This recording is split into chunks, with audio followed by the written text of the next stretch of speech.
Hello, everyone. Welcome back to Turn the Page, and so glad that you're here. Any new subscribers, please, do subscribe, hit like, share, do it all. All right. So the first thing I do want to talk about is two stories. Just wondering if any of you guys have ever thought about this, and if you do have more information, please put it in the comments down below. Maybe there'll be a second part of this, episode 2.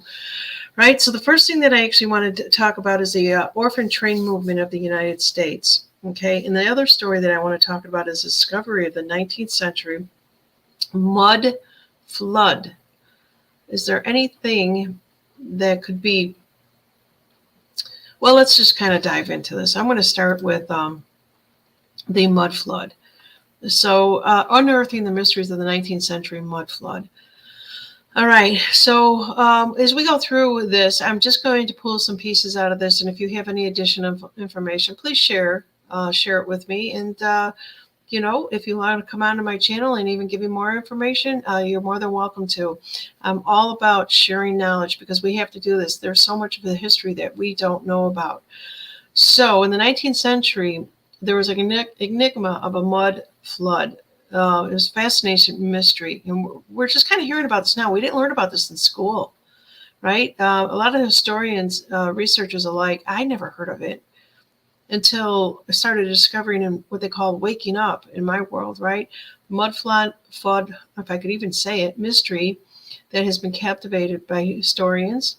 It's a phenomenon. It refers to unexplained occurrences of massive amount of mud flooding streets, buildings, various cities all around the world during the 19th century. So, when I talk about the 19th century, I in my mind, the first thing is I'm asking, okay, what year was this? And I think I'm going to get to that in a little bit, but I want to give you some of the details. So pay attention to what I'm saying here. So there was a big argue of the construction and technique used in the 19th century that may have contributed to this event. I'm not sure I'm really buying into it. It's all it's the basement level living spaces. So no matter where you are in the United States, you can probably walk past an older building from the 19th century, and it looks like there may have been like a half a door or half a window, and it's probably because it's buried. The building is buried down into the mud. A lot of people have been doing stories about this, so this is my perspective coming to you from Turn the Page. So. The explanation that was given to us suggests these mud floods were results of a massive event that took place in the 19th century. There's a lot of theories and of lost civilization and advanced technology that could have been involved, leading to the intentional cover-up of these events. Was it a do? How else did they always get rid of the previous civilization? I don't know. Should I be wearing my tinfoil hat? All right, so let's see if I can remove any doubt that you have what I'm saying here. So this enigma around the 19th century mud flood mystery continues to intrigue researchers, as it does myself, and there may be the reason why that you're here too. So this is a mud flood of Tecteria. There was a whole world underneath our whole world of this mud flood. And there were so many people that were asking so many questions, looking for evidence. There's people running around claiming, various things. And, some of the evidence that can be cited, like I said, were a lot of photographs from the 19th century showing streets and buildings partially submerged in what appeared to be mud. These photographs are often attributed to natural disasters such as floods or landslides, which we are seeing today in California. Look what's happening out there. There's, the whole neighborhood got uprooted, and it's continuing always in California. But this flood theory argues are more significant and widespread than officially acknowledged. Some researchers claim that the architecture and design of the building from the late 19th century shows signs of being adapted to adaptation of the functionality partially underground. They argue these features are like basement windows at ground level and lower ceilings, and older buildings indicate that the structures were initially built above ground and later buried. So or, so the critics out there are all going to argue they have some piece of an evidence and about the changes in the ground level over time. And as time goes on, do we lose more information? And, the real question is, how do these alleged mud floods of the 19th century impact urban development and architecture? Those are the type of questions that they're asking from an architectural perspective, right? I'm coming from the perspective of what happened to the people. You'll see a lot of pictures out there where they're actually showing these buildings and everything of the after effect. Everything was covered up, if you were, forgotten by officials of the records, if you will. So according to these mud flood theories, some cities and buildings were buried under layers of mud sediment, causing these to be abandoned, relocated to different areas. All right. So that means the people had to leave also, right? And so I'm going to jump to my next story, where I'm basically going to take you to the Orphan Train Movement and see if these two have any connections. I don't know if anybody has ever put this together. I have not run across it. If they have, please let me know if you have this information out there. Okay. So the first thing that I want to do is just show you a very famous picture that you will recognize once I show it to you. And it's the Orphan Train Movement in the United States. Okay.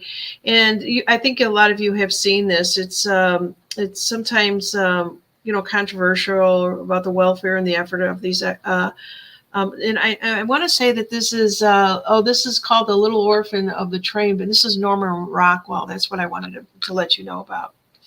So if I'm talking about this mud flood, where do the people go? All right. Now I have heard, and I don't have the documentation, and I've read this, that a lot of these people couldn't handle this type of a crisis. A lot of the parents were all taken and put into insane asylums. You say, what? Was this to remove a certain civilization that knew a lot about our history? I don't know. Let's take a look at this. So when you ask that question of the train movement, we're talking about the children. The orphan train movement in the United States, there's a lot of orphans. So if you take the parents away, there's a lot of lost children out there, right? So the orphan train movement in the United States was very controversial, just like the mud flood. Social welfare efforts to relocate orphans, abandoned, or otherwise homeless children from crowded cities on the East Coast to foster homes in the rural Midwest. So what year did the mud floods? They don't really specifically say. They just say it was late 19th century. So any time for these orphans was between 1854 and 1929. There's something like 250,000 children were transported to their new homes aboard special trains. All right. So forerunner of the modern U.S. adoption system. They're calling it the forerunner of the adoption system. What was behind all this? Can we go into how nefarious that we actually thought this was happening? And why did all the nuns get all these children? Let's just move on from that. I'm going to leave that sit there for a minute. So the Orphan Train Movement preceded the passage of most federal children protection laws. Okay, so there are a lot of this at this time was going to be developed based off of this movement. Well, many of the orphan train children were placed with loving, supportive foster parents. Some were abused and some were mistreated. So the train movement, let me just kind of go back over this, was an effort to transport orphan and abandoned children from city to city, the United States, East Coast, to homes that were newly settled in the Midwest. Why? Why did they want to move them? The movement was created in 1853 by Protestant minister Charles Loring Brace, founder of the Children's Aid Society, New York City. So what I would say to you is please look up Protestant minister Charles Loring Brace, founder of the Children's Aid Society of New York City. Maybe I will even do that with you and see if this is where we should go for our next chapter of this story here. So let me see here. Let me get back to my other story here. But I don't want that. I don't want that. Excuse me. Here I go. If I take myself away from something, I lose. So the orphan train ran from 1854 to 1929, delivering an estimated 250,000 orphans or abandoned children in new homes. The orphan train movement was the forerunner of the modern American foster care system that led the passage of the Children Protection in Health and Welfare laws. We need a little bit of background on this orphan train. So in 1850, it was literally the worst time for many children in crowded cities in the American East Coast. They were driven by unregulated influx of immigrations, epidemics and infectious disease, unsafe working conditions, and the number of homeless children in New York City alone soared to as many as 30,000, or about 6% of the city's 500,000 residents.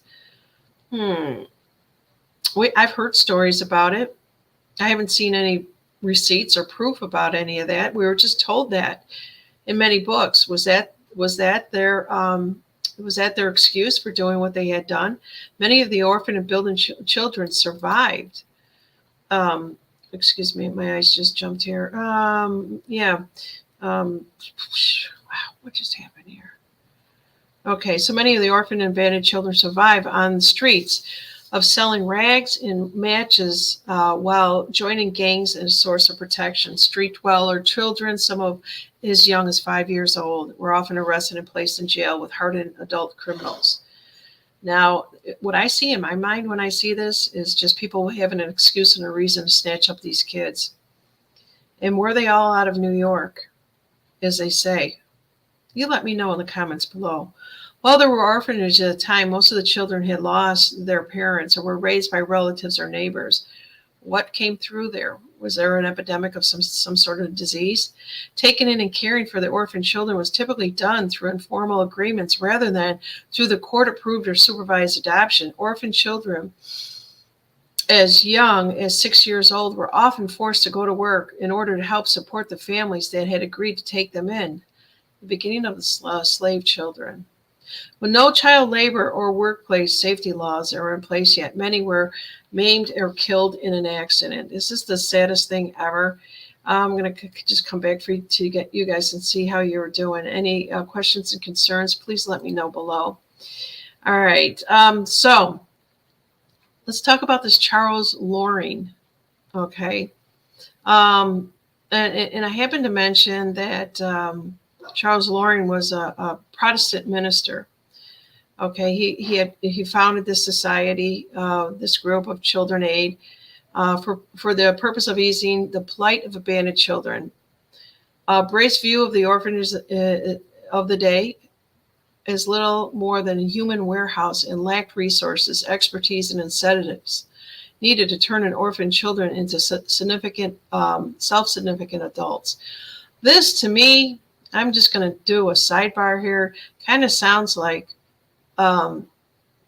I just keep getting this image, it's almost as like the Pied Piper. All the children are following this Pied Piper. Were they coerced into believing that something really good was going to come of it if they got on this train? You let me know what your thoughts are. After sending individual children to nearby farms in Connecticut, Pennsylvania, rural New York in 1853. So this is the middle of the 1800s. Bray's Children Aid Society arranged for the first orphan train delivered to a large group of orphan and abandoned children in the Midwest around September of 1854.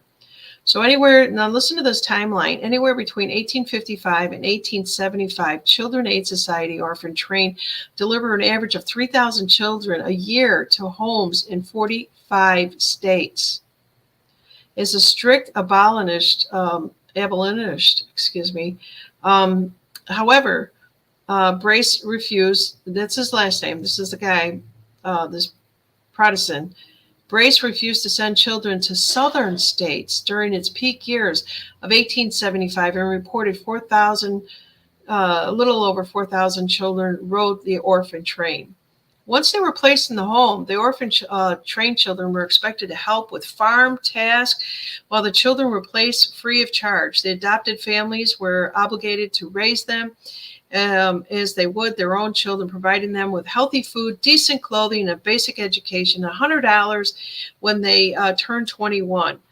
So for 20, depending on how old they were, they got $100 to raise them and turn them back to the streets as an adult. Older children who worked in the family businesses were to be paid wages. So this is really interesting. You know, we're follow the money. Okay. The intent of the Orphan Train program was not to form the adoption as it is known today, but as an early form of foster care through the process then known as placing out. That was the term, placing out.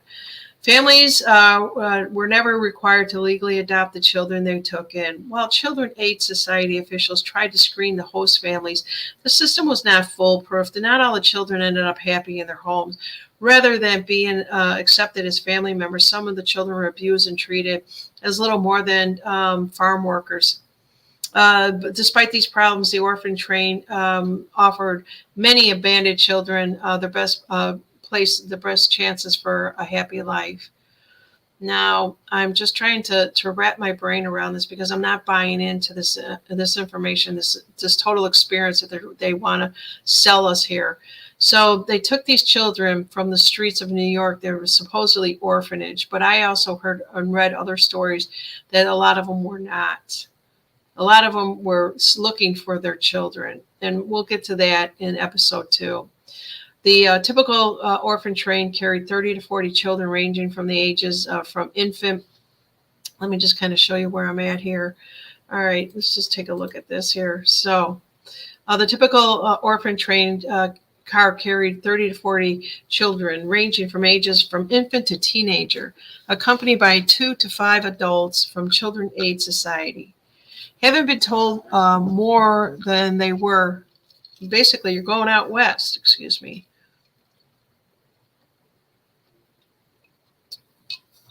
Many of the children had no idea what was happening to them. I bet they weren't. Among those who did, some looked forward to finding new families, while others objected to being removed from their homes. Yeah, the ones that had homes in the city. Even the dismissal, dangerous as they may have been. Again, they keep focusing on the worst thing for these children, and I just can't, I'm not buying into this. This happens to be a flyer that I want to talk about here. It says Wanted Homes for Children, Troy. It looks like Missouri, on February 25th of 1910. So it was 1825 when it started. So here in 1910, they're still looking for homes for these children. So when the train arrived, the adult dressed the children in new clothing and gave them each a Bible. Yee-hee. And some of the children had already been paired with new families who had ordered them based on their gender, age, physical characteristics. I've seen this in movies, and I think there is a movie out there on this. Other were taken to local meetings, places where they stood on raised platforms or staged for inspection. Can you imagine being snatched, being taken, put on a train, and then being sold, basically, is what they were doing here. Slavery at its finest. This process was the source of the term put up for adoption. My eyes just jump here? Physical characteristics. Okay, they were, so they're given a Bible. They were kind of ordered, if you will, based on their gender, age, physical characteristics. Others were taken to local meeting places where they stood on raised platforms and stage inspections. These are probably more of the ones that were looking for inspections were the ones that the farmers may have been looking for help. This process was a source of term put up for adoption. It is bizarre scene considered unimaginable today. All right, so this orphan train adoption inspection resembles a livestock auction. That's kind of like what I'm thinking. It's just, you call it livestock. It's no different from any other type of slavery with human beings. And to top it off, it's children. Children had their muscles poked and their teeth counted. Jeez. Some children sang and danced in an effort to attract the mothers and the fathers.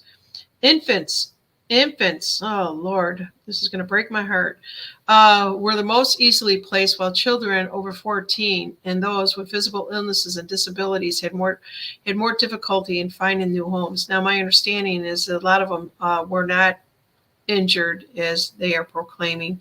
They probably did get disabled or something as they tried to escape off this train, because the train had to stop many, many times back in, what was it? Let's just pick the 1825 or 1910 as this flyer is saying here.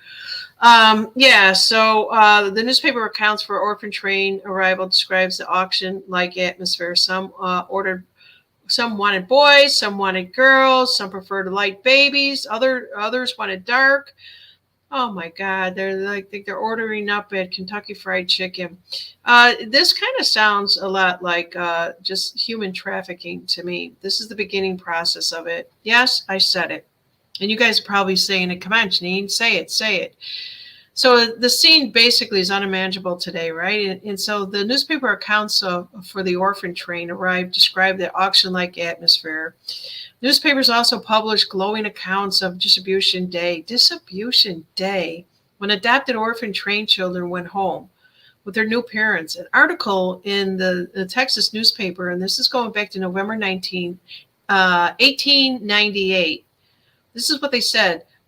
There were good-looking boys, handsome boys, smart boys, all wanting for homes.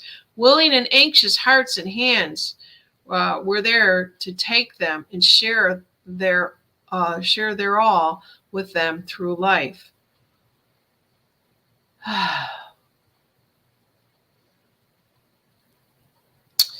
Yeah, so perhaps the saddest aspect of the orphan train process is this potential for separating brothers and sisters. This is just breaking my heart. Though many siblings were sent out for adoption together, new parents were often financially able to take care of one child. That's all that they could take care of. If the separated siblings were lucky, they were all taken in by families in the same town. Otherwise, the Passover siblings were returned to the train and taken to the next destination, often far away. In many cases, brothers and sisters completely lost track of each other. So the end of the orphan train. So by the 1920s, the number of the orphan trains began to decline dramatically. And so they found another avenue of doing this, and we know that what it is today in our current time in 2024. As the American West became better settlers and shop and factories started to outnumber farms, the demand of adoption children decreased. Once mere frontier settlers like Chicago, St. Louis, and Cleveland grew into sprawling cities that began to suffer the same problems that abandoned children that had plagued New York in the 1850s. They basically didn't solve anything. They just created more problems. With the economics now booming, these cities were soon able to develop their own charitable resources for taking care of these orphan children. However, the most significant factor leading to this final runs of the orphan train came as states began enacting law strictly regulating and banning the interstate transportation of children for the purpose of adoption. In 1887 and 1895, Michigan passed its first law in the United States regulating the placement of children within the state. The 1895 law required all out-of-state child placement agencies, like the Children Aid Society, to post a costly bond for each child brought into the United States and Michigan.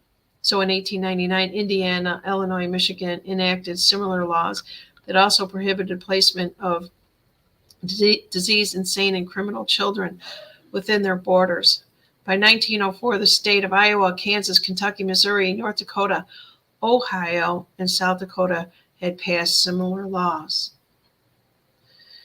All right, so the orphan train creator, Charles Loring Brace, a visionary belief of all the children should be cared by the families rather than institutional lives and the foundation of American family foster care system. What a bunch of bullshit.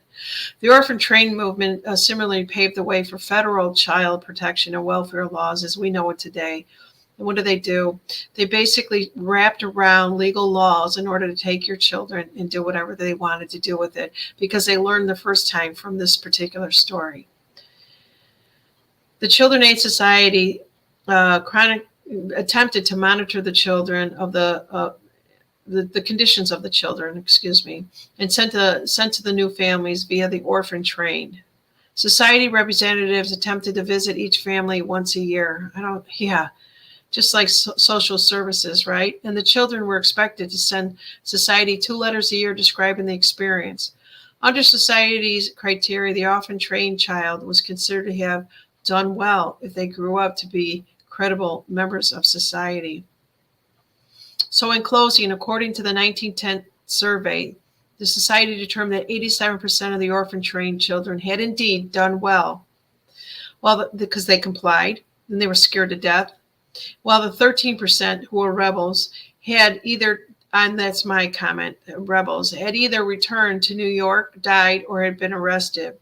2 orphan trained boys transported to Noblesville, Indiana from the Randall Island Orphanage in New York City grew up to become governors, one of North Dakota and the other of Alaskan Territory. Well, and now we begin the political bullshit behind all this. Also indicates that during the first 25 years of the Orphan Train program, the number of children arrested for petty theft and vagrancies in New York City decreased dramatically. Yeah, you take the children away when you got the adults out there committing the crime. Yeah, I'm not giving any credit here to this Charles Loring Brace. So what do you guys think? That's my story. And let me just come back to you guys here. Yeah, this is despicable, right? That's all I've got to say. I hope you enjoyed this, and there's more to come on this. Please put your comments, concerns, questions, all of this. If you want to hear more about this, if I did okay, let me know if you want to hear more about this, or if you have more information you want to be able to tie into this, because I'm sure this is bigger than what you're hearing right now. Thank you for joining me in these history educational stories. And now we turn the page.